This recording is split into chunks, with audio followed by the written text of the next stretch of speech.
Hey guys, അപ്പോൾ ഈ ആഴ്ചത്തെ അമ്മയും കുഞ്ഞും നിങ്ങൾക്ക് വേണ്ടി അവതരിപ്പിക്കുന്ന വ്ളോഗ് എന്ന് പറയുന്നത് relax Saturday routine with us.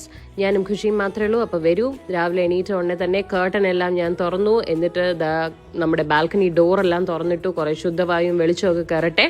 Let the air force come in എന്ന് പറഞ്ഞുകൊണ്ട് ഞാൻ നേരെ അടുക്കളയിൽ ചെന്ന് നോക്കിയപ്പോൾ അത് കുട്ടി എണീറ്റ് വന്നിരിക്കുന്നു. കുട്ടിക്കുള്ള പാലൊക്കെ റെഡിയാക്കി കൊടുത്തു. അത് കഴിഞ്ഞ് എനിക്ക് വേണ്ടിയുള്ള ചായയൊക്കെ ഉണ്ടാക്കി. രാവിലെ ഒരു ചായ, അത് മസ്റ്റാണ്. ആ ചായ ഗുപ്തനെ പോലെ ഊതി ഊതി കുടിക്കുന്നതാണ് എനിക്കിഷ്ടം ഗൈസ്. അത് കഴിഞ്ഞ് ബ്രേക്ക്ഫാസ്റ്റ് ടൈമായി. ദോശ ചമ്മന്തി വിത്ത് നെറ്റ്ഫ്ലിക്സ് ആണ് ഇന്നത്തെ ബ്രേക്ക്ഫാസ്റ്റ് മെനു. കിട്ടിയ ഗ്യാപ്പിൽ ഞാൻ എൻ്റെ രാവിലത്തെ സ്കിൻ കെയർ റുട്ടീൻ ചെയ്യാൻ ഓടി. ഇതൊക്കെയാണ് എൻ്റെ പുതിയ പരീക്ഷണ വസ്തുക്കൾ. ഇതൊക്കെ ചെയ്ത് കഴിയുമ്പോൾ എന്തോ ഭയങ്കര സൗന്ദര്യമായി എന്നാണ് എൻ്റെ വിചാരം. അത് കഴിഞ്ഞ് നേരെ ബാൽക്കണിയിൽ വന്ന് നോക്കുമ്പോൾ ഇടിവെട്ടി മഴ. അടിപൊളിയായിരുന്നു. ആ കാഴ്ചയൊക്കെ കണ്ട് നേരെ കിച്ചണിലേക്ക് കയറി. ഉച്ചക്കലത്തെ ലഞ്ച്, ചോറ് റെഡി, കറി റെഡി. ഇന്ന് ഡാഡി കൂടെയില്ല, ഡാഡി ട്രിവാൻഡ്രത്താണ്. അപ്പോൾ ഡാഡിയെ വിളിച്ച് കുറച്ച് നേരം വീഡിയോ കോളിൽ സംസാരിച്ചു. പിന്നെ ഞങ്ങളുടെ ഹെയർ കെയർ റുട്ടീൻ ഡേ ആണ് സാറ്റർഡേ.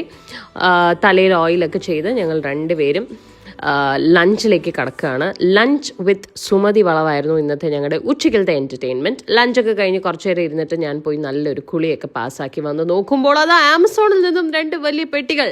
ഒന്നും നോക്കിയില്ല, പെട്ടി കിട്ടിയ സന്തോഷത്തിൽ കുട്ടി ഇതാ പെട്ടി തുറന്ന് അതിനകത്തുള്ള സാധനങ്ങളൊക്കെ ഓരോന്നായിട്ട് പരീക്ഷിച്ചുകൊണ്ടിരിക്കുന്ന കാഴ്ചയാണ് നിങ്ങളിപ്പോൾ കാണുന്നത് സുഹൃത്തുക്കളെ.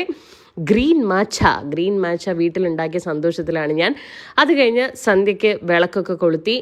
അപ്പോഴേക്കും സനിമ വന്നു. ഞാനും സനിമയും കൂടെ ഖുഷിയുടെ അലമാരി അടുക്കുന്ന പരിപാടിയിലായിരുന്നു. അപ്പോൾ ദേ പുറത്തുനിന്ന് വെടിപ്പടക്കം പട്ടാസ്. എന്താന്ന് പറഞ്ഞ് നോക്കിയപ്പോൾ അപ്പുറത്തെ പള്ളിയിൽ എന്തോ വലിയ പരിപാടിയാണ്. ഒരു രക്ഷയില്ലായിരുന്നു. ഭയങ്കര ഭംഗിയായിരുന്നു. ഞങ്ങൾ കുറേ നേരം അതും കണ്ടിരുന്ന് സമയം പോയത് അറിഞ്ഞില്ല. ഡിന്നറും കഴിച്ച് ഞങ്ങൾ നേരെ ബെഡിൽ.